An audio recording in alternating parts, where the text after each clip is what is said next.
قياشي لبي تخططاليد لب ولا الزانتا دراسي بنيان في السهاتيون تراخي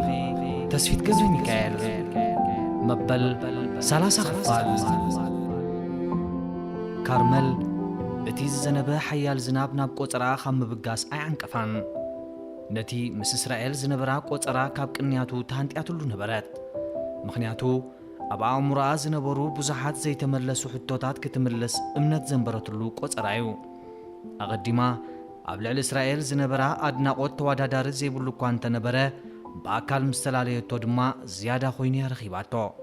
ازي طراي زي كونه مني بدبدابن فقر زحتن زلو زبل حتون ناسرائيل مسرخبت ملسو ترخبو يمسلا نبره طرطاريا ميت اسرائيل ابزبل كوان تزي علبه لعل 800 ميتاويت غنا نسيونا بزبل مدمدمتا وسيدوا نبره كارمل سنبت ساعات 5 دحر قطري كاب بيت كتوص انكلا زنبره حيال زناب نا مكينا حساب تاعتو صلال كتمالا قديدوا نبره بمكينانا تحنببت بوتا قصرا كاب ربع ساعات نلعلي اي وسدلان لوم بزعبا اسرائيل بزح نجر كفلت كخلي قبل علي زلو الرايا كمي مخان بلك عيفتون ري عيفتون كاب نلواوطو علال كجمت صعر كايدي ام مكينا خوينا زتفلاليو حسابات اوردتن اديبتن ناي صحفون تزركب مستي اب ايدي زلو دبدابيتات اناصاصير نا اسرائيل اوادقا فيدالات نمغمات ايم تጸገምኩም زون زسونا يمسلنا كاب نلالخ ندي سعدو يلي يالو كتذكر فتنات سولوس ابسرحن كلخو حاموس مشال سلسة معلتو هدا يكونن بمبال اسرائيل اب لعليا زلو تقداسنت ارغاغصات كارمل كم مكيناخ توردن كلا سماي نغودا سنيو زفنو من درغح زمسل زناب نمريت يودق نبره صلال اب ايدا چبيطا ساعات عزبت لك عب قطره يعني دراس اسرائيل ون ساعات يغبر خون نمبر تسفا قلصت بقلطوف سقمتينا معصو هوتيل كريستيال تጸقعت اسرائيل اب هوتيل كريستيال قديمو كركب امنت نبرا كمزا حسبتو دما خونلا اسرائيل قديمو ابوتا قصرا ترخيبو نبره كارمل بمعصو ختقلقل مسرايا دما واو كوخب هيتا بلبلبو كارمل اب لعل بركاز تسقله غنا لبيسا مس نفاريت كتبرر تدالو زنبرت هوستيس مسيلا نبرت انقعدا حن مصاكي كابس تقمطو بدديلو تقبلا انقعدا حن صناحك اسرائيل كارملون عصفيتا مليسا ايدا نسلامتا زرغحت كوفلي منبر سحيبو ختقمط تصبيا كغرمك نسماي كتبرر استدالوت صعدار غبيت منبر سباي مسلكنن نأجر من قدو نقنجنا ملكيتو رئيتو هبا يغني لإسرائيل حوي أبقى حقوسنا تنصبارق تقمتات عدنا قد زيد اللسب من هالو إنا بالإسرائيل كارمل كتقمت إنكلا نقدميت مزمت أتقرا كنوانو جمرة نأجر من قد خد رصد كي تصحفي سكفتاي توازيت أسنانان خمستا كفيتا انتاي مولو صبوات كاف غزن وصاي ام مصحفن ام مسكوت تلفزيونن كرايان تزيكيلن نفتار زمسغنو احزاب كوحديه زدما نوحلل تكبار فتار اخول مسغانا خمزي مهابي زقصر ابزل علو رستي تفلاسف اسرائيل تنصبقات عدلنياتات مالتين ننبسا كاب تنصبقات زبهلا ازيا بمفنتات كتزاربو فتنات بقنجنا بزحات دق تبعتيو هانن كم زبلولان نافلطات كم زي فلطات كتمثل دلهيت ابهلنا بزعبا نبسغا يزربني زبل استرف بهلا قيد حيزك خيكون نمبر ابزا زلنا يا مزناقعيت هوتيل بملكعنا خت وادادر قال هيوان يلان ابايكو قنجو مخان كحبيرات كي تفلط انده افلما ليلوم زعللتو علال زكيرو حتتا كارمل بتوم لول مسيلوم زنصبارقو زنبرو عينتا ناي مغرام سمعيتنا رايت طمتتو حقي كاباين لعلت قنجلا تبلن تقونكي نا حدا سب صويع خرتاكي قنجو مخانا اقدمون زحبرا بمرتعو خراغدو فتنا هراي بالكالن علل انا قدد مش دراس زكاتا بلد اتيار سيك قيرنا تمنيت كم دراس متن كتقلصني خاب صنحكا اسكا نزا هواهو مويا خاتقيمكا بصحف كتقلص فتن انا دما نتا صحف كا صحفتي خم مذكرتا خزاي بلدو نصحفو فولي كبري كم زلوا بزطقس اغلالصا ፀገም የለን ደረሲ ግን ኣብ ዝኾነ ሰዓትን ግዜን ናይ ጽሑፍ ስምዒት ይመጸሎም ዝብል እምነት ክህልወኪ ይብሉን እንተኾነ ካብ በልኪ ክፍትን እየ ብምባል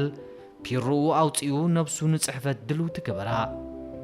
እንታይ ማለት ከያኻ ኣይትረዳእን በለት ካርመል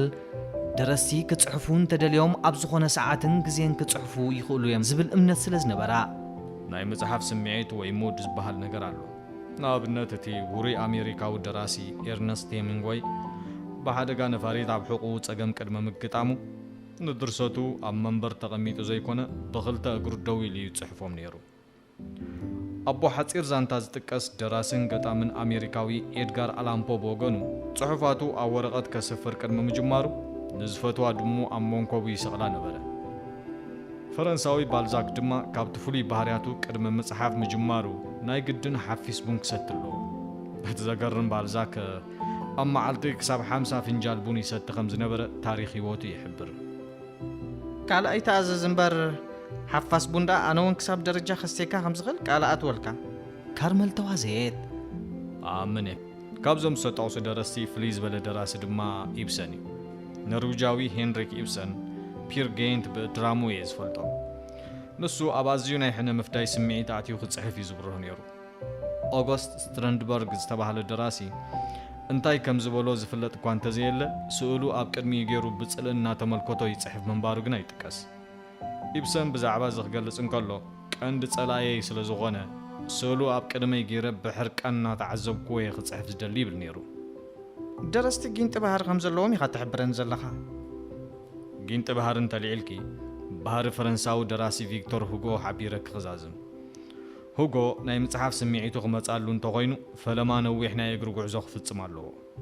ናብ ቤቱ ምስ ተመልሰ ድማ ብምሉእ ክዳውንቱ ውፅኡ ኣብ ካልእ ክፍሊ ንዝነበረ ሰራሕተኙ ብምሃብ ዕርቃነ ስጋኡ ኮይኑ ይጽሕፍ ነበረ ሁጎ ክውድእ ምስ ዝደሊ ንሰራሕተኙኡ ክዳውንቲ ከም ዘቐብሎ ይገብር ነበረ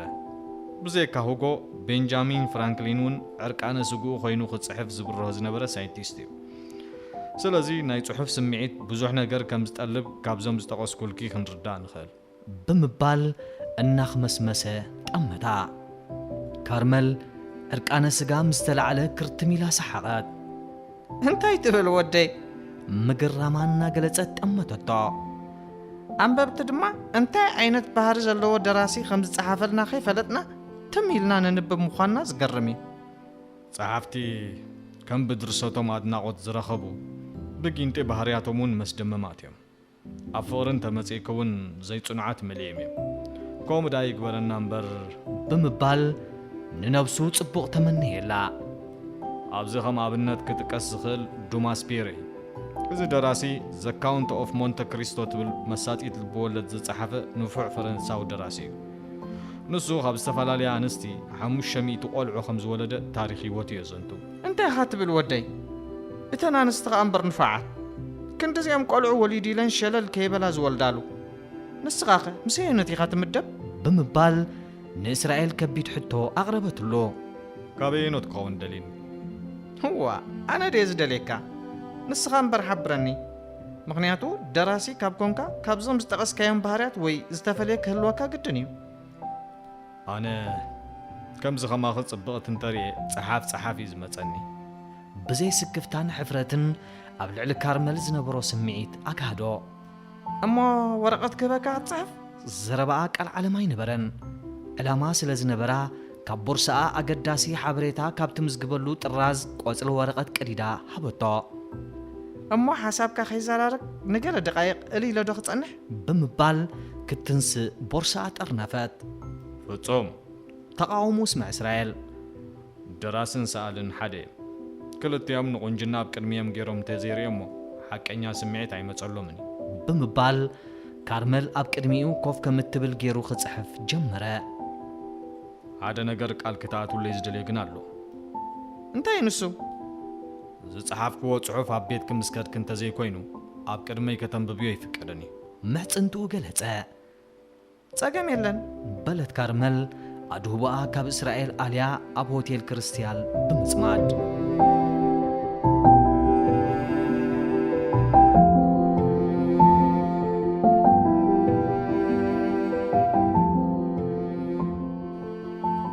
ኖህ ዕታ ብደበና ተሸፊና ዝነበረት መዓልቲ ብፍሉይ ስምዒት ተቐቢልዋ ጩራታት ፀሓይ ተስፈኦም ንፍጡራቶም ከይሓበሩን ከለዉ ክሳብ መዓስ ብኸምዚ ዝቕፅል ዝብል መልሲ ዘድልዮ ሕቶ ኣብ ኣእምሩ መፀ እዚ ሕቶ እዚ ብዙሕ እዋን ዝተመላለሶ እኳ እንተኾነ እታ መዓልቲ ግና ፍሉይ ሓይልን ትብዓትን ኣስኒቐያ ትምሕፀኖ ነይራ ክሳብ መዓስ ኢኻ ከምዚ ኢልካ ክትቕፅል ኣይደለየካኒ ከይትብለካ ዲኻ ፈሪሕካ ከምኡ እንተበለትካ እንታይ ከይትኸውን ኢኻ ንሞት ዲኻ ትፈርሕ ዘለኻ ተባሳጭኻ ነብስኻ ከይተጥፍእ ነብስኻ ጥፋእያ ኣይተጥፋእያ ነባሪ ከምዘይኮንካ ከመይ ጌርካ ትስሕብ ንስኻ ክትመውት ኢኻ ካርመሉን ተፍቅርካ ይተፍቅርካ ክትመውት እያ ሞት ዘይተርፍ ካብ ኮነ እቲ ዝሓሰብካዮ ጌርካ ከም ክርስቶስ ትንሣኤ ሙታን እናተጸበኻ ንሞት ተቐበል ዝብል ሓሳብ ኣብ እዝኑ ከም ዝተሃርመ ደወል ቤተ ክርስቲያን ጎሊሑ ይስምዖ ነበረ ዛይድ ሓዋ ክዳውንቱ ክቕይር ምስ ረኣየቶ እንታይ ደኣ ክትወፅእ ዲኻ ዝብል ሕቶ ቅረበትሎ ብዛዕባ ነብሱ ተገዲሱ ክኳሓል ንፈለማ እዋን ትሪኦ ብምንባራ ፍሉይ ስምዒት ሓዲርዋ ነበረ ዝሓሰብክዎ ነገር ኣሎ ኣብ መስትያት ቆይሙ ካብ ምቹኡ እናማዕራረየ መለሰ ምስ እስራኤል ተባይስና ኣለና እዋ እንታይ ኣራኺብኩም ከም ዘይፈለጠት ኮይና ሓተተት እንታይ እሞ ፈሊጠ ንካርመል ክላለያ ደሊ ኣለኹ ኢሉኒ ኣነ ድማ ኣብ ልዕሊ ካርመል ካብ መጠን ንላዕሊ ፍቕሪ ስለ ዘለኒ ፈሪሐዮ ኣቐዲመ ከላልዮ ድሌት እኳ እንተነበረኒ ንስኺ ከም ተድንቆ ምስ ሓበርክኒ ግና ስጋኣት ስለ ዝሓደረኒ ገጻ ክርኢ ደለኹውን ኣኪደ ከምኡ ስለ ዝበልክዎ ድማ ሕማቕ ተሰሚዑ ስለዚ ድሕሪ ሕጂ ደብዳቤ ክፅሕፈለይ ክኸዶ ይኮንኩን እሞ ተጋጊኻ በለቶ ሓብቱ ንተግባሩ ኣጊዳ እናተቃወመት ምስ ሓጋዚኻ ዶ ትበኣስ ኢኻ ኣሻጥራዩ ምስ ሓጋዚኡ ዝበኣስ የቕሬልካ ተዓረቆ ትእዛዝ ብዝመስል ቃና ሓበረቶ ኣይብሎኒ ደጊም በይነይ ኮይነ ምስ ካርመል ዘለኒ ጉዳይ ኣብ ማዕልቡ ከብፅሖ ተበጊሰ ኣለኹ በለ ኖህ ኣተኩሩ ኣብ መስትያት ገይሩ ካርመል ዝበለት ትበል ብኣካል ከይደ ክሓታ መዲብ ኣለኹ ዛይድ ዘረባ ሓዋ ሃንደበት ስለ ዝመፀ ካብ ምግራም ወፃኢ ትብሎ ይነበራን እንተኾነ ዝረኽቦ ግብረ መልሲ ኣብ ሕማቕ ከየውድቆ ስጋኣት ሓደራ ምኽንያቱ ካርመል ዓርቂ ከም ዘለዋ በዓላ ሓቢራታ እንታይ ደኣ ሓሲብካ ሎሚ ሓዋ ናብ ዝነበሮ መስትያት ቀሪባ ዓይና ዓይኑ እናጠመተት ሓተተቶ ሰብኣይ ክኸውን ደለ ክሳብ መዓስ ከምዚ ኢላ ቐፅል ኩነታተይ ኣዝዩ ተሓሳሲቡን ኣሎ ብሰንኪ ዛጓል ዘርሞ ኸውን ኣለኹ ካብዚ ዝዓቢ ሕማቕ እንታይ ኣሎ እሞ ሕጂ እንታይ ክገብር ኢኻ ትደሊ ዘለኻ ተግባሩ ክንፅረላ ድልየት ናብ ካርመል ከይደ ስምዒተይ ከይሓባእኩ ክሕብር እየ ጽቡቕ ሓሳብ እዩ ካብ ክሳድ ንላዕሊ ደገፈቶ እቲ ውፅኢት የሰክፋ ብምንባሩ ግና ሃንደበት ኣብ መንጎ ምዝራብን ስቕታ ምቕጻልን ተቐርቀረት ካርመል ሕራይ ከም ዘይትብሎ ተኣመን ብምንባራ ሓዋ ንዝረኽቦ ግብረ መልሲ ክትፃወሮ ድዩ ኣይፃወሮን ክትፈልጥ ተሃንጠየት ግና ክትፈልጦ ዘለካ ሓደ ጉዳይ ኣሎ ኩለና ዋልድ ንዝሓተተን ወዲ ሕራይ ይብላየን ኢልካ ክትተማመን ይብልካን ካርመል ከም ዝኾነት ጓል ሕራይ ወይ ኖቕ ክትብል ከም እትኽእል ክትግምት ኣለካ ብጎቦ ጎቦ ከተረድኦ ፈተነት ከምቲ ንስኻትኩም ትመርፁና ኣዋልድ ድማ ናይ ምምራፅ መሰል ኣለና እዛ ኣሚንካ ካርመል ሕራይ ክትብለካ ጥራይ ዘይኮነ